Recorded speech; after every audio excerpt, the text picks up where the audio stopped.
ప్రభునందు నాకు అత్యంత ప్రియమైనటువంటి వాళ్ళారా, మన ప్రభువును రక్షకుడునైనటువంటి యేసుక్రీస్తు వారి యొక్క శుభనామములు మీ అందరికీ నా హృదయపూర్వకమైన శుభములు వందనములు తెలియజేయుచున్నాను. ఉదయకాల సమయంలో దేవుని వాక్యాన్ని ధ్యానం చేసుకుందాము.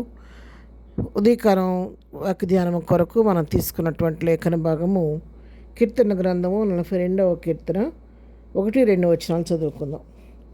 దుప్పి నీటి వాగుల కొరకు ఆశపడినట్లు దేవా, నీ కొరకు నా ప్రాణము ఆశపడుచున్నది.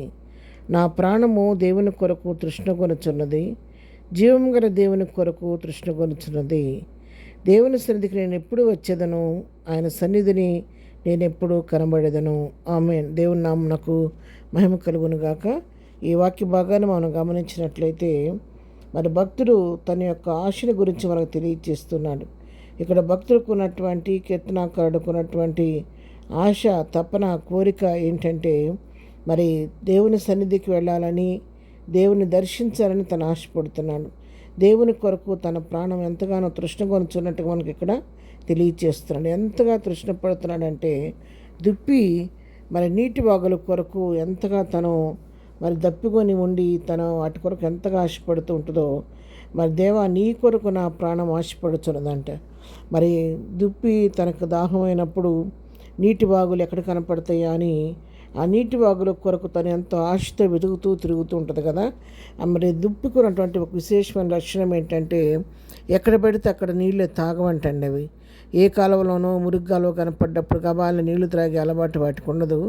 ఆ దుప్పి తాగే నీళ్ళు ఎట్లా ఉండాలి అంటే స్వచ్ఛంగా ఉండాలంట.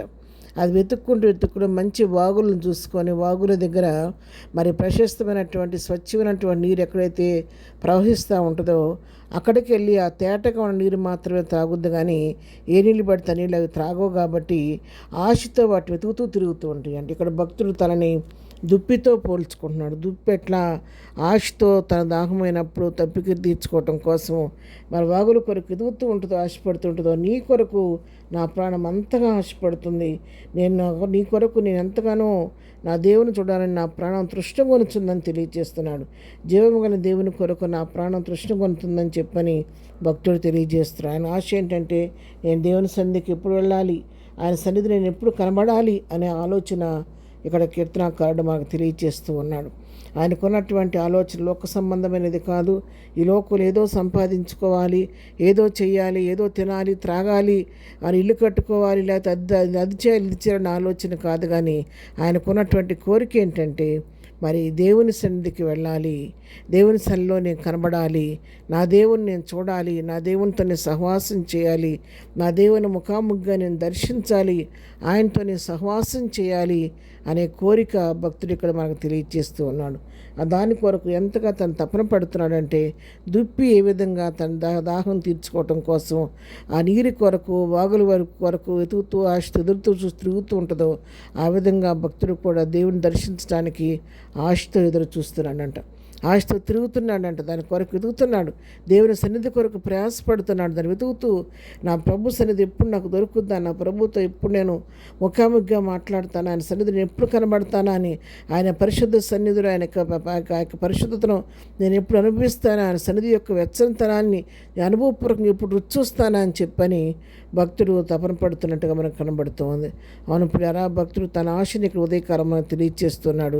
మరి ఉదయకాలం వాక్యం నీతో నాతో సూటిగా మాట్లాడుతుండగా మనమే ఆశని కలిగి ఉన్నాము. దేని కొరకు మనం ఆశపడుతున్నాము, దేని కొరకు మనం తృష్ణగొనుచున్నాము, మన ఆశను దేని గురించి మనం ఆశపడుతూ ఉన్నాము ఒకసారి వరకు మనం పరీక్షించుకుందాము. దేవుని సన్నిధికి వెళ్ళిన ఆలోచన మనకుందా, దేవుని దర్శించాలంటే తృష్ణ మనలో ఉందా? అలాంటి ఆలోచన మనం కూడా కలిగి ఉంటే మనం కూడా దేవాది దేవుని దర్శించి ఆయన ముఖ దర్శనం చేసి ప్రభుత్వం కూడా సహవాసం చేసి ప్రభు ఇచ్చేటువంటి దీవెనలు పొందుకొని ఆయన కృపకు పాత్రలం అవుతాం. కాబట్టి అటువంటి భక్తులకు ఉన్నటువంటి ఆ ఆశను మనం కూడా కలిగి ఉండి ప్రభుతో కలిసి సహవాసం చేస్తూ ప్రభు కృపలో బలపడి ముందుకు సాగిపోదాం. ప్రార్థన. ప్రేమగల తండ్రి, పరిశుద్ధుడా, నీ పాదములకు వందనాలు, స్తోత్రాలు నాయన. మరి ఉదయకాలం మాకు ఇచ్చిన శ్రేష్టమైన వాక్య భాగాన్ని బట్టి నీకు వందనాలు. భక్తుడు ప్రభువా తన దుప్పి వలె ఎంతో ఆశతో ప్రభు యొక్క దర్శనం కొరకు ఎదురు చూస్తున్నాడు. అలాంటి ఆశ తృష్ణ మా హృదయాల్లో పెట్టండి. వ్యర్థమైన వాటి కొరకు ప్రయాసపడకుండా జీవంగా నేను దర్శించాలని, నీ సన్నిధికి వెళ్ళాలని, నీ సన్నిధిలో గడపాలని తపన ఆలోచన మా హృదయాల్లో పెట్టండి నాయన. కృప చూపించండి. దినం మేము చేయ పని పాటలో తోడుగా ఉండండి. మా రాకపోకలో క్షేమం దయచేయండి. దినం బర్త్డే మ్యారేజ్ చేసుకున్న బిడ్డలను దీవించి ఆశీర్వదించండి. చదువుకున్న బిడ్డలకు కావలసిన జ్ఞానం దయచేయండి. బలహీనని ముట్టి స్వస్థపరచండి. దుఃఖం ఉన్న వారిని ఓదార్చండి. ప్రతి వారి అవసరాలు ఇరుకుల ఇబ్బందులు మీ నామంలో తీర్చండి. ప్రతి వారికి కావలసిన క్షేమం కలుగు చేసి నీ కృపలో భద్రపరచమని, దిందివంతు నింపి నడిపించమని యేసు నామంలో ప్రార్థించడి పొందుకొని నామ తండ్రి. ఆమెన్. ప్రభు కృప సదాకాలం మనందరికీ తోడై నడిపించును గాక. ఆమెన్.